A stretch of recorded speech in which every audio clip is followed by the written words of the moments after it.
So we meet again with the zombies Odessey and Oracle. Let me try and show you everyone. It's the time.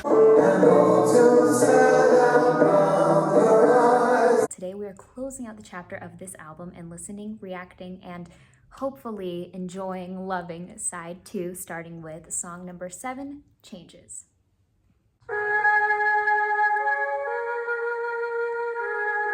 I knew her, some sad how brown her eyes.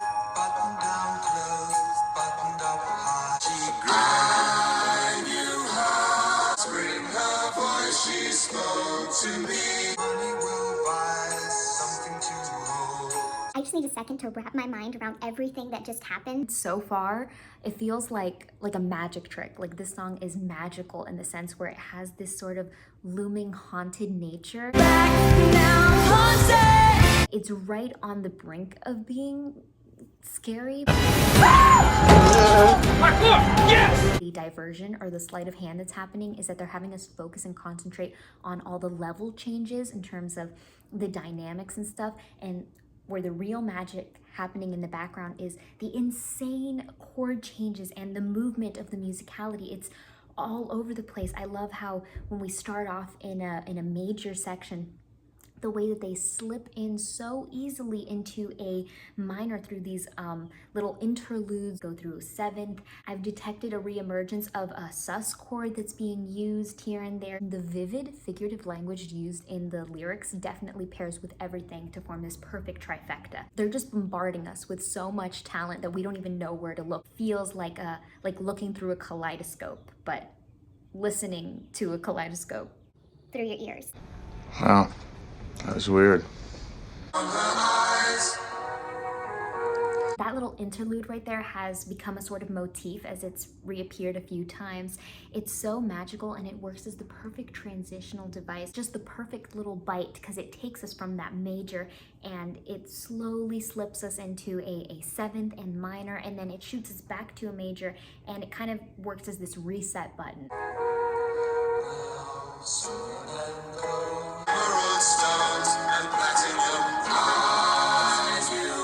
We had this slight crescendo that was so gradual that you would not notice it from one moment to the next, but once you were on the tail end of it, you realize you're at a completely different dynamic from where they entered.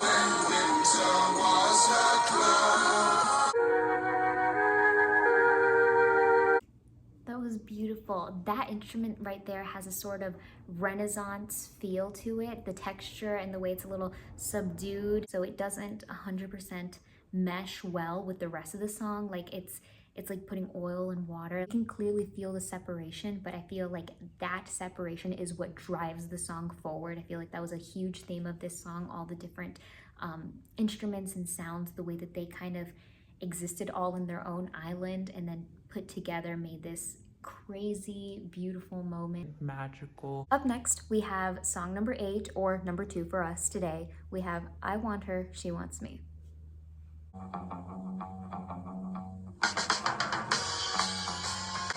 close my eyes and soon I'm feeling sleepy.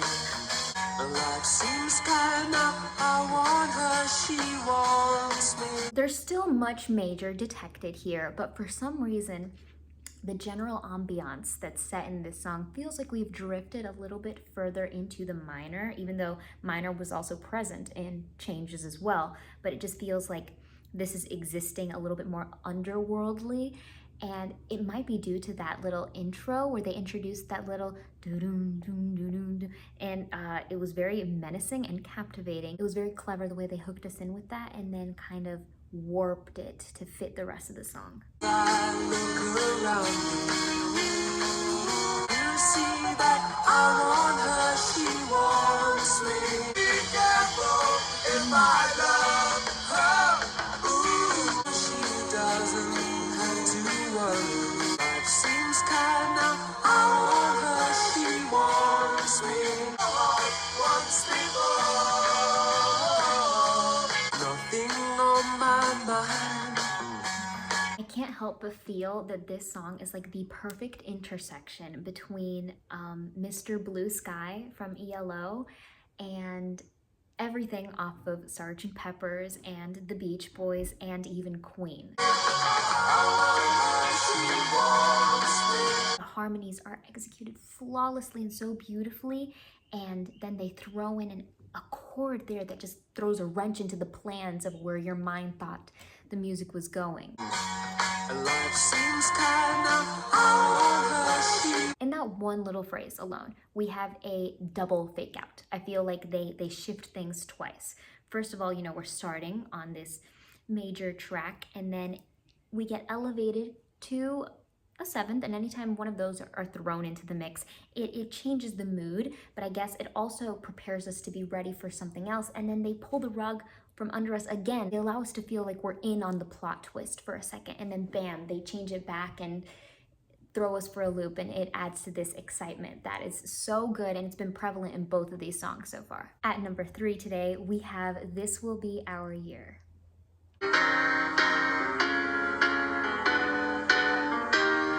And this will be our year, took a long time to come. I won't forget where you held me up when I was down. Go on, now we're there, and we've only just begun. Even though it feels that the movement is a little bit simpler through this walk down method provided to us by some amazing keys. You already know how I feel about keys, just beautiful. Always my favorite part of a song whenever it's done like this, right, ingenious and beautiful and delectable. Incredible, amazing, show-stopping, spectacular, never the same. You don't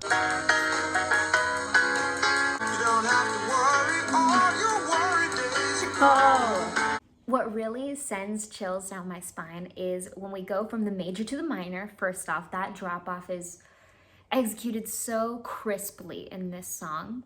And then when we go furthermore from minor to a seventh, it's unhinged for me.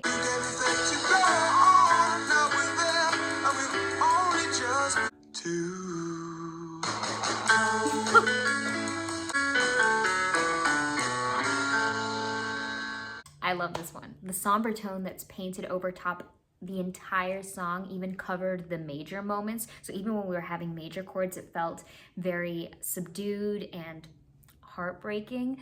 And not heartbreaking in like a wailing sobs, but almost like a choked up feeling, which is even more painful to me. That lump in your throat, it's that tear in your eye that you can't let go. It's just there and you're holding on for dear life. El número 4 de hoy es Butcher's Tale, Western Front, 1914.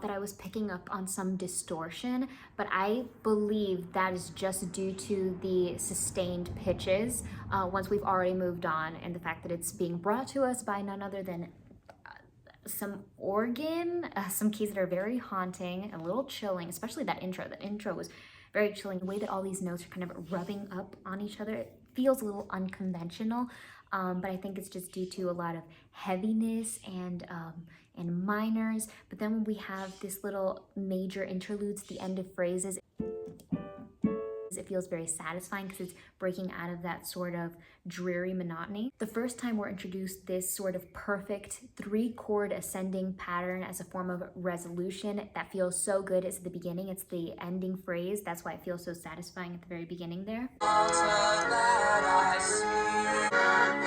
I have seen a friend of mine.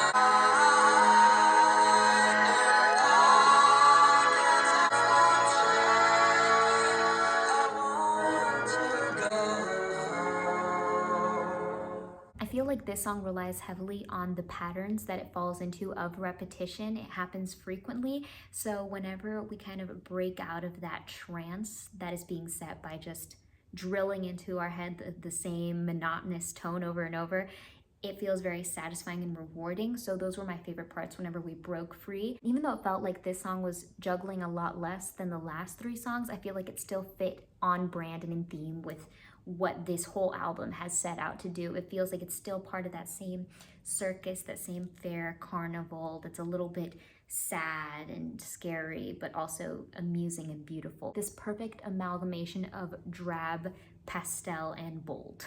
Second to last, we have Friends of Mine. When you're all in the crowd and you catch your eye, things that you say, the things that you do. Oh, in love, our friends are friendly, our friends are friendly, and all my life we each hand. When people disappoint me, that's when I need you to let sunrise of joy and Everything that's being used in this song is A+, sublime. I love this cascading effect that they have with the competing vocal lines with the background vocals. The way that they kind of contrast and conflict with each other is phenomenal. Crazy, because you would think that clashing would lead to dissonance, but instead it's leading to a lot of harmony and peace and resolve. At the end of phrases, they provide us this serotonin boost by resolving this pinched sus and ending in the major, and this feels very major. This is like one of the most happy, bright, sunshiny songs that we have, and right now I'm leaning towards this being my favorite. That's my favorite.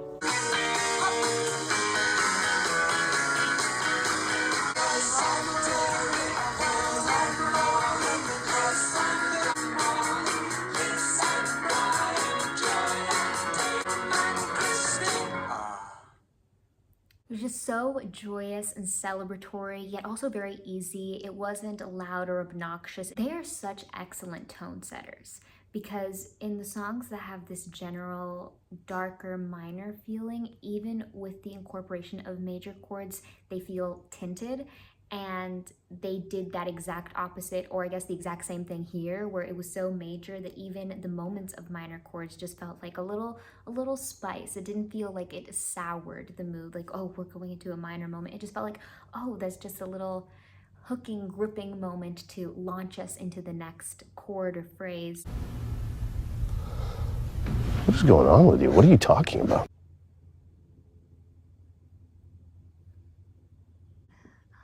What's the word for?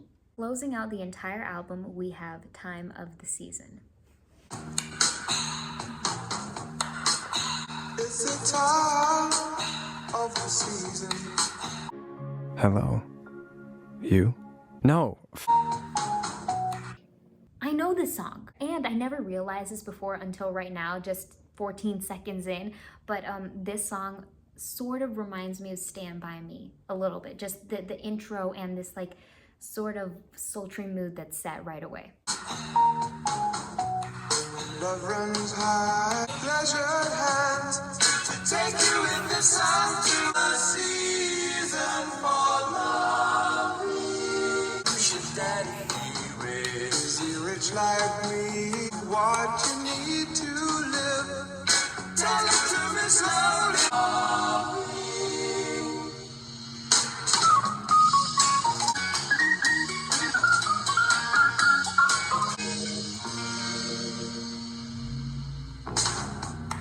So this attractive, entrancing, compelling nature, I think, is being formed by this rhythmic play, and the little, the vocals are used as an instrument, and the chord changes going from the major to the minor right away. It doesn't feel happy nor sad. It feels very alluring and mesmerizing. What's your name? Who's your daddy? Who's your daddy? It's the time of the season.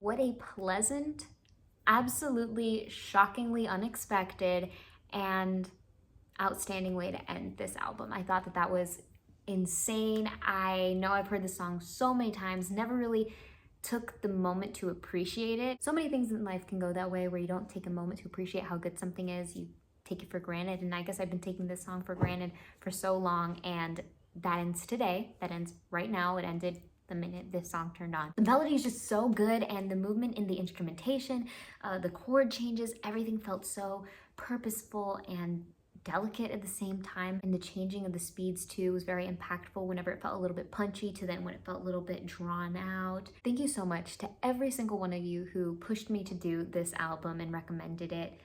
The Zombies, incredible, what artists. I can't wait to unpack some more of their stuff. And now for the biggest, most intense hug and shout out to our amazing Super Thanks heroes.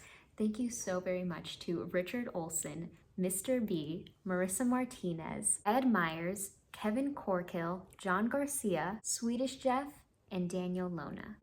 Marissa, Richard, Mr.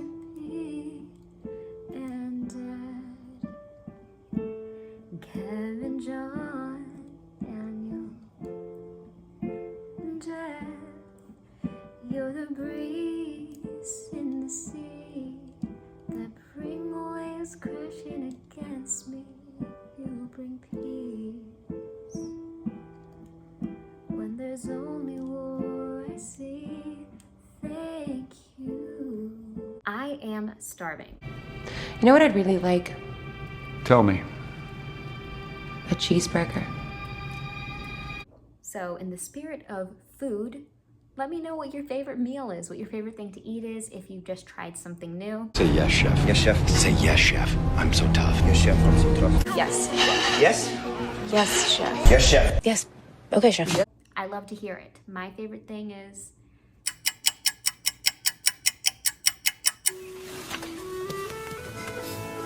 Ratatouille. It's a peasant dish. I'll see you guys very soon. Until then, I hope you go and eat something that makes you very happy and that you don't forget to take it easy.